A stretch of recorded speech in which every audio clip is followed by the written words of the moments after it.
series of events are being held across the region this weekend to mark the countdown to next year's Olympic Games. One of them, Jamaica Live in Birmingham, will see a celebration of culture, food and music as the city gets ready to host the Jamaican track and field team. All this week we've been looking at the city's Jamaican connections, and tonight our arts and culture reporter Satnam Rana looks at how the musical sound of the Caribbean island, reggae, has influenced musicians here. A taste of what's to come as part of Jamaica Live in Birmingham's Victoria Square tomorrow. The next generation bringing Caribbean sounds to the city, which will host the Olympic Jamaican track and field team in 2012. But the sounds of Jamaica have been with us for over 5 decades.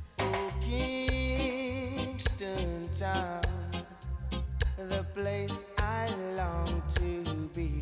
When you think of reggae and Birmingham, UB40 comes to mind, a depiction of the Jamaican music genre going mainstream in 1978. But before them came Steel Pulse. I say the people of Antwerp knows that one and watch the other, so they say. Formed in Handsworth, this reggae roots band is famously remembered for Handsworth Revolution. We were talking about how things were then, and we were expecting a revolution because that was what was building up in the community, building up within us as individuals. Back in his old stomping ground, the former vocalist's musical memories are still very vivid. Musically, the experience was Jamaican because we didn't hear ourselves or the music from Jamaica on the radios. It was what was heard at home, it was the sound systems, it was a whole alternative experience. As many Jamaicans came to make Birmingham and the surrounding towns and cities their homes from the 1950s onwards, with them came music and culture. But what role does reggae have to play in society today?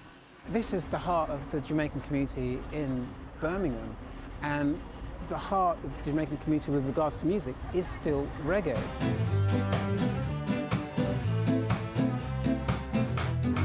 But Michael's musical journey has taken him to new notes.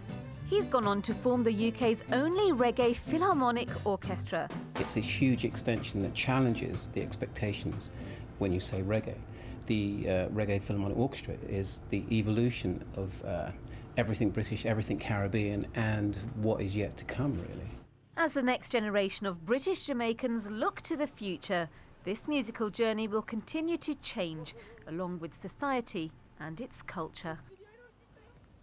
But let's join Satnam now. She's in Cathedral Square in Birmingham. So what are the highlights for the open weekend celebration, Satnam? Well, Nick, take a look at this, just one of the highlights. The not-so-fit state circus is what they call themselves, and they'll be live in Chamberlain Square tomorrow as part of the Birmingham Hippodrome's 6 Summer Saturdays and the open weekend celebrations.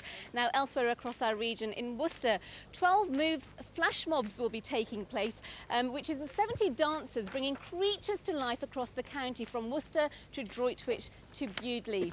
And if you fancy a bit of a try at dancing yourself, head down to Coventry and Millennium, where you can breathe the beat with others. On to Sunday and a couple of highlights for you. BBC Midlands Today will be at the Blists Museum in Shropshire, where they're hosting some community games, and you too can try your hand at some Victorian activities.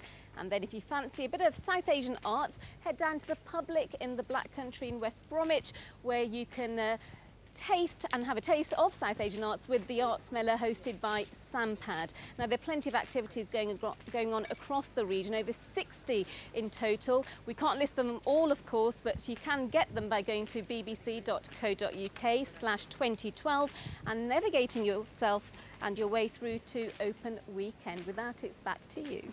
OK, Satnam, thanks very much. All very energetic. I know, it is, isn't it? Let's talk football now.